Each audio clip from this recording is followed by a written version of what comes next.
Thank you, Mr. Chairman. I find it amazing at best, hilarious, I guess, at worst, that we come to quote a solemn and amazing moment. We've been on this path since November 2016. This is not new. We've been trying this for almost 3 years if you're a majority member of this party. The only thing that has changed is the opportunity from last November when you became the majority. The only thing that changed in your desire to impeach this president was that you became the majority. And we have spent all year in this committee trying to impeach the president. We have occasionally had markups on bills, most of which so partisan they cannot even go forward in the Senate, most of which that do not address any issue that we've talked about.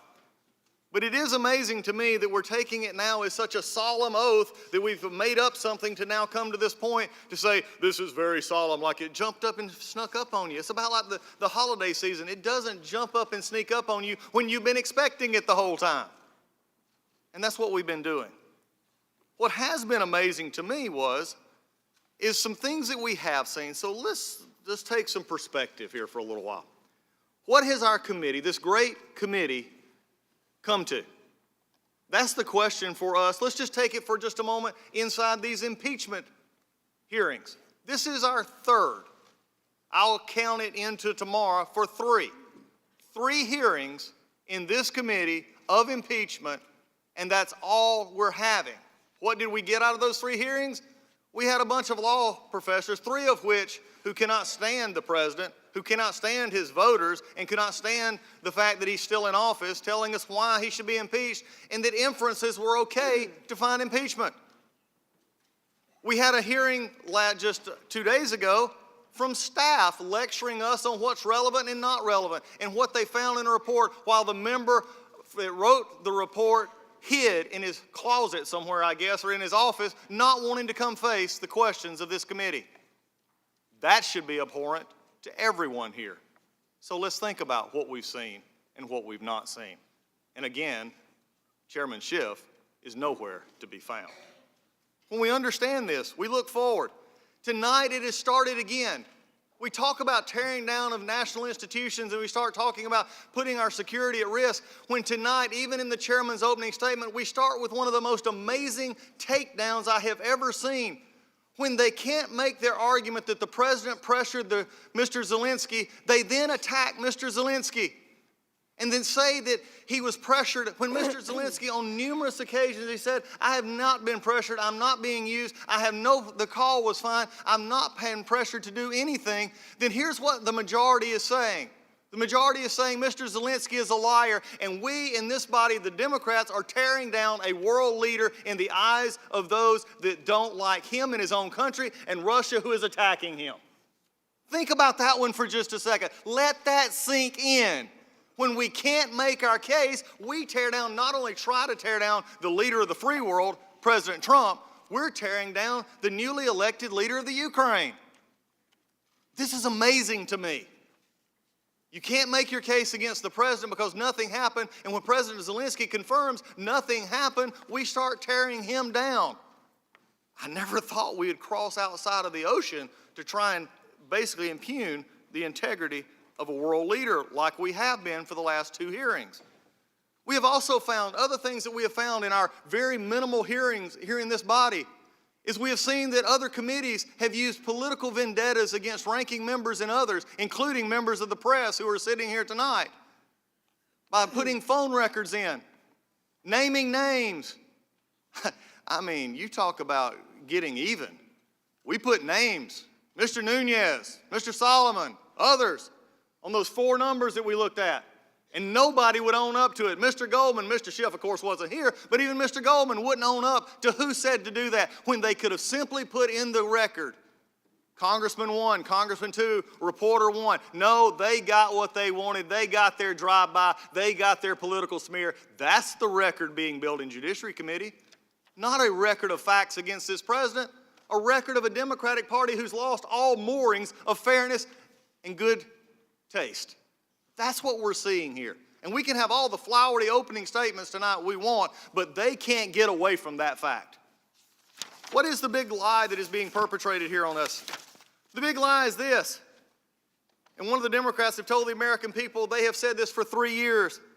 The big lie that we're hearing perpetrated tonight is one, the end justifies the means. The lie is that the sham impeachment is okay because the threat is so real and so urgent and so imminent.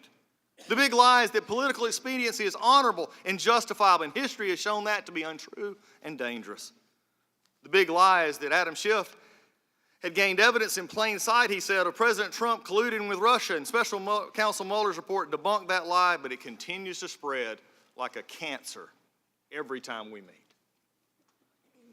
The big lie is that the evidence of the impeachment is overwhelming and uncontested. The facts are undisputed. The very fact that people in this committee dispute the facts make them disputed facts, not undisputed facts.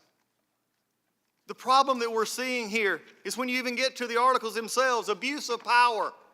When you look at these articles and compare them to history, I'm glad the chairman brought up history, because I would not write history. It will be written for us at a later time, because they will not always be the majority, as he talked about this president not always being president. I do believe he will be president for 5 more years. But at this time, there will be a turnover at some point. And what have we had? This is the articles that we wrote? After all of these hearings and all these grand pronouncements and all these thoughts of crimes in plain sight, we get abuse of power? With no real dates on this is the abuse. It's just generic, vague statements. You know why I believe that is? Is because the Democrats can't come up with the argument for it. They don't have the who knew it and when they knew it. All they have is, well, here, members, we're going to give you abuse of power. You go home, pick something you don't like about the president. There's your abuse of power. This is as much about political expediency as it is anything else, and that should never be in articles of impeachment. And anybody to defend that is treading on very thin ice. And then obstruction of Congress. You know, the only obstruction we've seen here is obstruction from Chairman Schiff of this investigation. He did not turn over the documents as he was supposed to. We get those last Saturday in a massive document up after we've already had a hearing, after we had getting ready for another hearing in which we were supposed to lay out the report. And tonight, he sends a letter of classified information that has been classified over to us tonight. Don't think for a second, American public, that this majority wants you to find the truth. The obstruction has only occurred from Adam Schiff and the Hipsy and the majority, keeping people from actually trying to find the truth. That's the only obstruction here. So why don't we just have that as an obstruction charge? But it would be against Adam Schiff and the majority, not the president.